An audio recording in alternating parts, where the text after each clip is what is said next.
ठाणेकरांचा प्रवास हा काहीसा सुकर होणार आहे।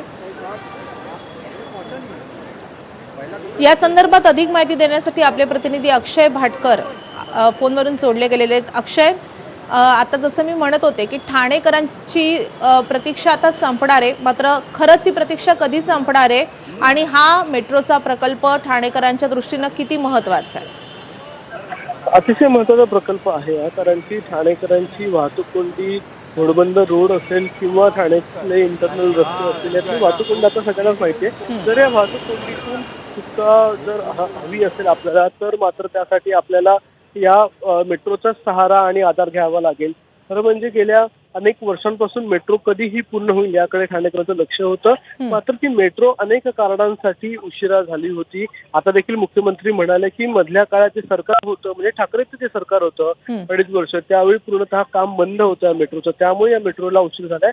मात्र 2026 मध्ये आपण या मेट्रोचा पहिला टप्पा सुरू करून 2027 पर्यंत आपण पूर्ण मेट्रो सुरू करू, असा विश्वास आता मुख्यमंत्र्यांनी दाखवलेला आहे। त्यामुळे एक महत्त्वाची गोष्ट यामध्ये आहे ती म्हणजे ही ज्यावेळी मेट्रो सुरू होईल, निदान पहिला टप्पा ज्यावेळी सुरू होईल त्या पहिल्या टप्प्यानंतर तरी ठाणेकरांना मोठ्या प्रमाणात या वाहतूक कोंडीतून मुक्तता मिळणार आहे। कारण की मेट्रोचं तुम्हाला माहितीच आहे, मेट्रो ज्या प्रकारे धावते, मेट्रो एलिव्हेटेड आहे, त्यामुळे इथे ट्रॅफिकचा किंवा कोणत्याही समस्येचं इथे काही कारण येत नाही। जसं मुंबईच्या वेगवेगळ्या भागांमध्ये सध्या मेट्रो धावते आहे, खाली जरी ट्रॅफिक असेल किंवा पाणी भरलं असेल रस्त्यावर, काही असेल तर मेट्रोला फटका बसत नाही, त्यामुळे सगळे प्रवासी मेट्रोकडे वळतात आणि मोठ्या प्रमाणात मेट्रोने वाहतूक सध्या मुंबईमध्ये सुरू आहे।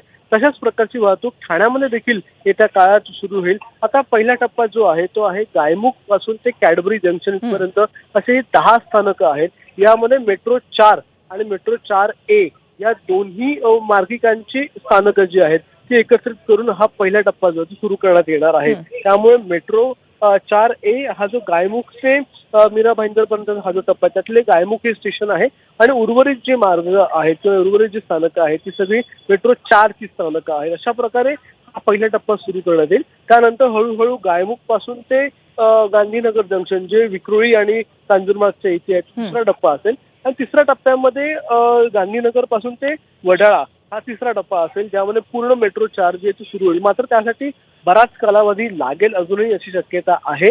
अजूनही हे जे ते आपण पहिल्या 4 स्टेशनची जे आज ट्रायल बघतो त्यामध्ये देखील एकाच लाईनवर अजूनही ओव्हरहेड वायर टाकण्यात आलेली आहे। दुसऱ्या लाईनचे जो ओव्हरहेड वायर टाकण्यापासून इतर जी कामं आहेत ती अजूनही बाकी आहेत। त्यामुळे ही सगळी कामं कधी पूर्ण होतील, त्याच्यानंतर सीबीटीसी टेक्नॉलॉजी लावणार आहेत, तर ती टेक्नॉलॉजी लावणं देखील एक मुश्किल काम असतं, अवघड काम असतं।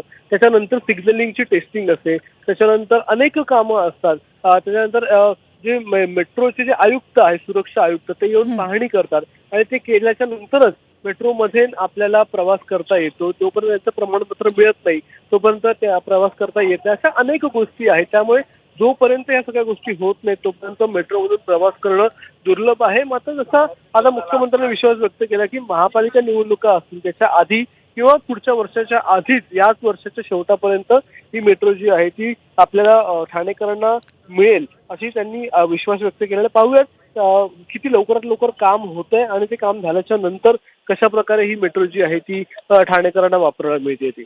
ट्रायल रनकडे आपलं लक्ष असणार आहे। अक्षय, धन्यवाद या सगळ्या सविस्तर माहितीसाठी।